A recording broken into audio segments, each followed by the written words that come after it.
Hey everybody, last weekend of 2023 upon us, and great time to go camping. I'm here with my buddy Brian at the Mulberry Mountain Lodge in the Ozarks in Arkansas, celebrating New Year's Eve the right way. Getting one final camping trip in and celebrate with good friends. So what I wanted to do is really just kind of talk a little bit about some of the trips we took in 2023. So look at this as a 2023 recap of all of our favorite moments from the different journeys that we've taken and all that good stuff. And then really kind of spend some time talking about 2024 and our plans for the future and what you guys should expect, not only from the journeys perspective, but also a little bit about the channel and some of the things that I want to do to kind of modify a little bit, get a little bit more compelling, that kind of good stuff. So I'll just kick it off. I know, Brian, actually, you and I just met this year, right? This year, yeah. We met at a Rigs and Coffee event that Calvary Overland put on, and I bumped into him, saw his trailer, he brought it out, and I'm like, I got one of those. And so immediately became best buddies after that, right? Did we just become best friends? We just became best friends. We're like, you got a trailer, I got a trailer. Let's be friends. And since then, we managed to do quite a few trips together. But let's hear from you, like as far as like what was your favorite trip of the year so far? Well, I mean, we're kind of at the tail end of the year, but So I have a couple. One of my favorite trips was 4th of July weekend. I took a long weekend and I went down to Padre Island and camped for a few days on the beach with a couple of friends there, and then came back up and spent about 2 days on a place camping. It was through the Hip Camp app. okay. And Hip stayed Camp. Never heard of that. Huh. Hip Camp, and stayed on a horse ranch in Fredericksburg and had some drinks at some wineries. Nice. I really enjoyed being on the beach. I'm an ocean guy. I'm a scuba diver. I love the beach and the ocean. And even though it was hot outside during the day, man, the breeze coming off the Gulf, I didn't have to run any kind of AC or fans or anything like that. There was a wonderful breeze coming in just with the windows open on the trailer. And I slept like a champ. So that was fun to get out there, do a little bit of surf fishing. Wasn't very successful, but I did learn that you got to hold the fish closer to the camera so it looks bigger. Looks huge. Yeah. Gives you that perspective, right? Exactly. So that was probably I did. So that was kind of a mix. I was with a couple of friends for the first half, and then the second half I was solo in Fredericksburg, and I enjoyed that. So you took your trailer and the Jeep down to the beach, right? So Yes. were you actually on like Big Show, or did you just kind of stay in the park? No, I was on the sand. I was Really? on the beach. And this thing towed okay on it? Because that's one Yes. thing I have not done with my trailer yet is towed it on the beach, but I want to, and I plan to do that in 2024. So the first couple of miles of pins does not require 4-wheel drive. Yeah. And then there's like after you get the 20-mile mark, after you get to a certain point, and I forget what mile marker it is, there's like a line, and it's like only 4-wheel drive goes past this. So the Jeep is, of course, 4-wheel drive. It's equipped to go. I did take it past that mark. I didn't go super far and way down. So you didn't go all the way to the 60 mark? Okay. I did not. Yeah. And it was my first time doing that, so I was a little bit nervous, like, hey, I don't want to get too crazy with this thing. So at that point, I didn't even air down my tires. I was going to ask if you aired down any to get through that. It handled really well, and it's like my buddy, he was there already, so it's like I saw him, I was like, I'm pulling in here and I'm not moving, I'm staying right here, and then had a nice big circle to come out a couple of days later. So so it handled and pulled really well on the beach. For those that you don't know, what we're referring to, Pins, it's Padre Island National Seashore. So it's down near Corpus Christi, Texas. And there's a section of it that is known as Big Show. And for 4-wheel drivers, it's actually kind of a mecca, because the National Seashore, which is a federal park, like you mentioned, they groom everything up to what we call the 20-mile marker. And there's it shows you the mile markers, all that good stuff. And there's a huge sign that says, past this point, it's 4-wheel drive only. And recovery options are limited. Like no truck's going to come out there to get you. And no cell service out there either. Agreed. So once you get out there, it's not that it's spotty. There's none. But it is one of the best beaches to be remote, because you can find a spot where there is nobody for miles and really enjoy the beach in your own way. I've done videos in the past where a group of guys and I did the big shell thing all the way down to the 60-mile mark, which is actually where there's a natural cut that they've made for shipping lanes, and that's kind of the end of what they call North Padre Island. You go across that, now you're in technically South Padre, where you go down towards Boca Chica. So it's a fun adventure if you've never done it. It's a great beach to drive on, but you really need to have four-wheel drive and have some buddies that got recovery gear in case you get stuck. That way you can get pulled out. We've got some examples of people that didn't do that and brought the wrong vehicle and got stuck and needed to be dug out. So, but that's awesome that you actually took your trailer down. Now, did you do a complete soak when you got back? Because I know the salt is notorious for killing vehicles. I did. So took it through one of those washes where it gets the undercarriage real good, and for both the Jeep and the trailer. Good. Okay. No issues with that. So that's your favorite trip as an individual. What's been your favorite trip with us as far as a group?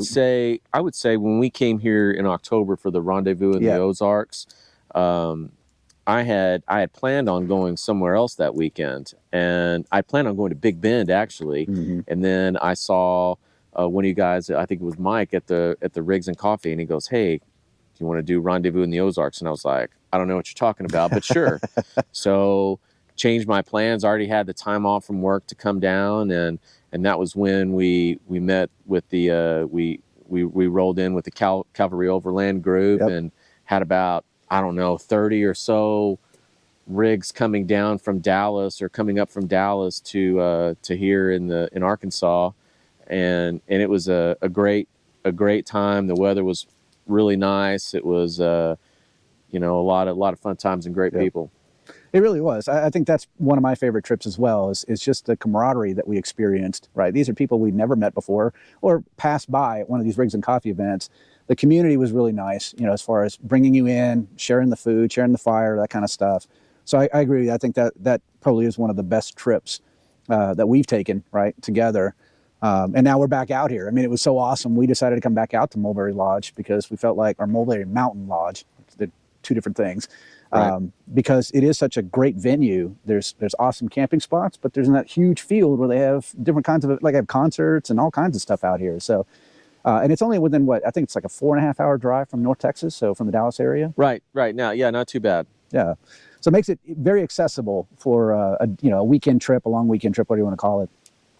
So if I were to look back at 2023 and think about my favorite trip, although Rendezvous in the Ozarks was awesome, I think, the Overland Expo West trip with Mike was cool. And I know you made a straight shot, so you didn't actually convoy with us, but we took we really embraced the Overland method when it came to our, getting to Overland Expo West out in Flagstaff.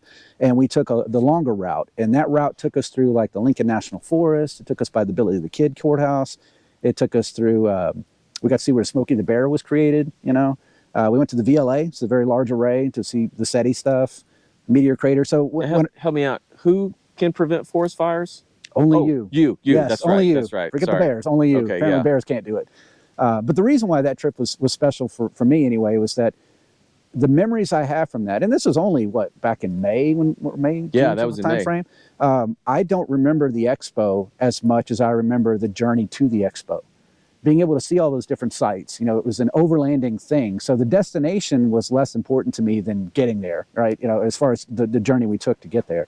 And it was the first of those types of trips I've ever taken. So, I advocate for the overland, embrace the experience, embrace the idea. Yeah, you can go four-wheel drive. Yeah, it's the journey, not the destination, that matters. And that was one of those moments where that inspired us to do a lot more later on. So, we'll talk about 2024 in a minute, but I think if I were to look back, that was probably my favorite trip.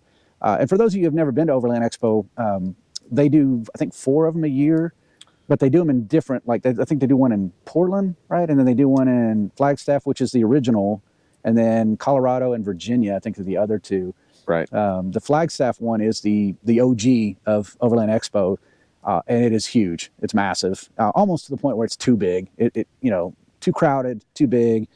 The way the layout is, it was just not as great of a time. But there was a lot of other reasons, right? So, the rain, all that stuff really got us. Or the mud. Not the rain. All the complaining about the mud, and just not being able to enjoy themselves because everybody was whining about stuff. So many vendors and so much stuff and so many people, and I enjoyed that, and I've told you, one of the top 5 dumbest decisions I've ever made in my entire life was I was like, I'm looking at it on the map before I go, and I was like, I'll just drive straight back on Sunday. So Sunday got up at 3:30 in the morning and drove 1,000 miles, Ugh. having to stop every 150 to 200 miles to put gas in this thing. Yep. And to the point where I go to fill up with gas at one point, it's like I had just filled up with gas 2.5 hours ago, and bank shuts off my card for fraud alert. They're like, are all these gas station charges yours? And I'm Yep. like, unfortunately, yes, they are, So much later on that night, I got in. I'm like, I will never do that again. 1,000 miles in a day. It's one final thought on that trip that made it uniquely interesting for me. Other than the sights, the camping situation, because it was the first time I'd ever taken my trailer on a long haul trip like that. And the first night we camped in the Lincoln National Forest, we just found a spot and camped. I mean, it was so convenient to just show up, pop a chair up, have a drink, sleep, and then go home, or then move on the next morning. But on the way back, we actually stopped in Amarillo and actually stopped at a truck stop and just pulled off to the side, Right. caught a few Z's. It's like a motel on wheels. So it really extended the flexibility of having a trailer, because I can't imagine being a tent camper and trying to do that. You'd have to find somewhere to camp or Even sleep in your on like car. a rooftop or something like that. Totally uncomfortable kind of moment. So that was probably the most rewarding trip I found of the year. That's not to say we didn't do others. We had here Rendezvous. There was also the Avid Outdoor Expo, TAO, down Right. in near Llano, that kind of stuff, or Llano, however you want to say it. So having long weekends, I think, helps, but having a major trip where everybody goes is another option that I think is really going to be cool. And with 3 of us having trailers, when we show up, it's kind of interesting. When we came out here for Rendezvous, it was like a car show on wheels. People would drive by us and just stare at the rigs as they went by. Well, just having 3 trailers, people do the same thing. They're like, oh, where are they going? And wanting to talk to us about it. So anyway, I just felt like 2023 was a great litmus test for what's possible. For sure. The things that you can do in these trailers make the trips worth it. And I want to continue to extend that. Before we move into 2024, any other things about 2023 that you remember that you were like, you know what, that was another trip I took that was awesome? No, I mean, there was even some like weekend trips and, that were not too far. I did a weekend trip in East Texas in April, just with myself and my dog. I got a black lab, and he likes rolling with me from time to time. Thanksgiving, went hunting with my son and took the trailer out to the deer lease out towards San Angelo, Texas. And, he, enjoyed that time with him and just that time spent. So yeah, it was a great year from like a camping perspective, and then, ready to, put some thought and, some plans on the books. And now, like you said, there's a few of us that now we've, kind of traveled together a couple times and understand what we're looking for, and being able to put together some big trips, in the future. Agreed. I think that's, I really look forward to 2024, because I think we've ironed out all the bugs. Like we've worked out all the deployment systems, what our range is, what range capability and all that good stuff, who's actually committed to going, that kind of deal. And I think that 2024 is going to be a pretty awesome year for us, as far as being able to do different kinds of trips. I know that in 2024, there's the goal to do another long-term trip, kind of like we did for the Expo, but obviously not the Expo. Go somewhere, either go east, go west, go do something where it's a multi-day event. And I know Calvary Overland's got some things cooking too that might pop off next year, which I'm really looking forward to as well. Their calendar should be coming out here pretty soon, I think. Yeah. So if you guys are not a follower of Calvary Overland, I can't speak highly enough about them. Those guys are amazing, the kinds of events they organize, and they've got some really cool stuff planned for 2024. So if you're not a subscriber to their channel, I encourage you to go over there right now. You can leave my video right now. Go subscribe to them, and keep an eye on their calendar, especially if you live in North Texas, because they're going to put on some really good events that I think it'll be worthwhile. Definitely a class act group of people. Definitely. Sure. Yeah. Very welcoming, no judgment.